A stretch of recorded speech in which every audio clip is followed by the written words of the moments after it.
hope. New Year, new hope. Artinya apa? Tahun baru, harapan baru.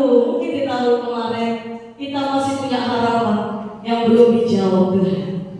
Tapi perbaharui lagi harapan kita di tahun yang baru ini, amin. Jangan menyerah, terus berjuang, semangat, bersinergitas. Itulah yang harus kita lakukan di dalam setiap kehidupan kita. Mari kita buka bersama di dalam Amsal ayat 3 sampai 10. Amsal pasal 3 ayat 3 sampai 10. Amsal pasal 3 ayat 3 sampai 10. Kita baca ayat 3 sama 4 saja. Kita baca hitungan ketiga. 2, 3. Janganlah kiranya kasih dan setia meninggalkan engkau.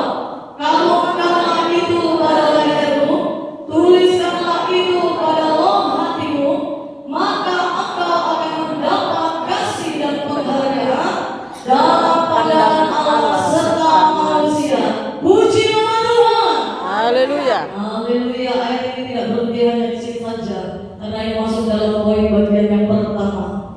Latar belakang kisah ini adalah tentang apa? Latar belakang dari konteks ini berbicara tentang pidato atau nasihat yang menggambarkan atau menuliskan dari kisah seorang ayah kepada putranya yang ditulis oleh Raja Salomo sekitar tahun 971 dan 931 sebelum Masehi, pada masa kejayaan Raja Salomo. Istilah anakku di dalam Amsal dari pasal 1 sampai pasal yang ke-7 ada sekitar 15 kali, yang menandakan bahwasanya seorang ayah menuliskan pesan-pesan nasihat untuk anak-anaknya. Ibarat kata kalau digambarkan, Allah itu adalah Bapa kita yang menuliskan nasihat, pesan, peringatan bagi kita anak-anaknya. Amin. Kita adalah anak-anak Tuhan, ya, anak-anak yang harus terus memelihara apa yang Tuhan perintahkan, mulai dari hari ini. Amin. Mulai dari hari ini. Amin. Ini baru hari pertama. Hari pertama yang masih sangat panjang. Hari pertama yang masih sangat panjang. Kehidupan kita di sepanjang tahun 2025 ini akan kita mulai dengan hari ini. Hari ini akan kita mulai bersama dengan Tuhan. Amin. Kita mulai bersama dengan Tuhan. Amin.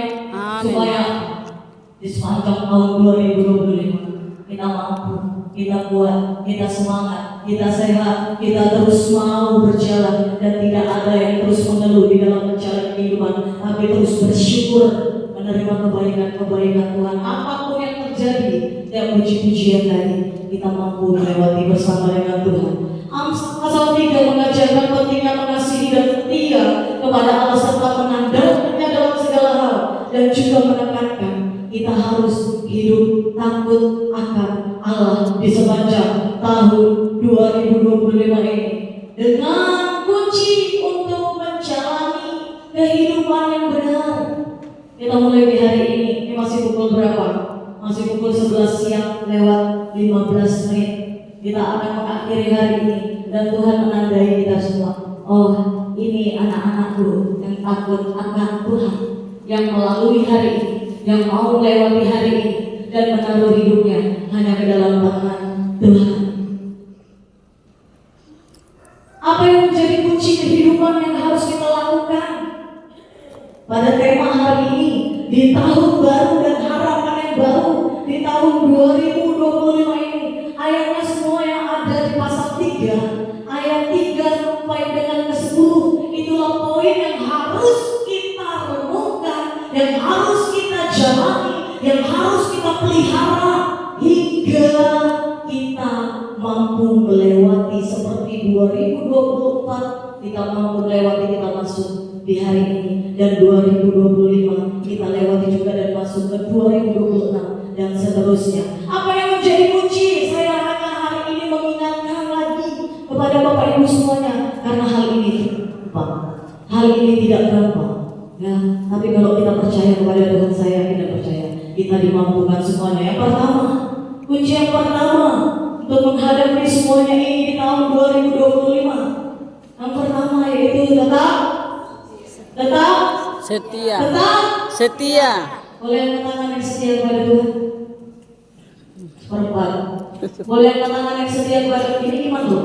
Iman ini baru satu hari belum selesai. Amin. Siapa yang setia di hadapan Tuhan? Amin.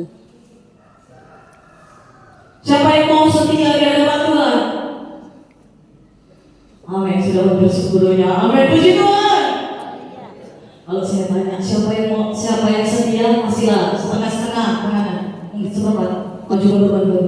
Habis siapa yang mau setia di hadapan Tuhan? Semuanya angkat tangan. Amin. Amin. Saya dengan percaya Bapak Ibu semuanya pasti setia mengikut Tuhan, bersama dengan Tuhan. Itu ayat yang ketiga. Janganlah kiranya kasih dan setia meninggalkan engkau. Kalau engkau itu pada lehermu dan tuliskan pada loh hatimu. Yang kita dapatkan dari Tuhan itu ada di ayat yang keempat. Ketika kita melakukan ini untuk tetap setia di hadapan Tuhan, ayat yang keempat dia katakan, maka engkau akan mendapat kasih dan penghargaan dalam pandangan Allah serta manusia. Puji Tuhan. Mungkin kalau pandangan Allah itu sangat mengagumkan sekali, tapi ketika kita tidak dipandang oleh manusia, itu yang akan membuat kita tidak setia. Tapi hari ini jangan pandang ukuran manusia, terus pandang ukuran Tuhan. Amin. Amin. Tuhan yang menyayangi kita, Tuhan yang terus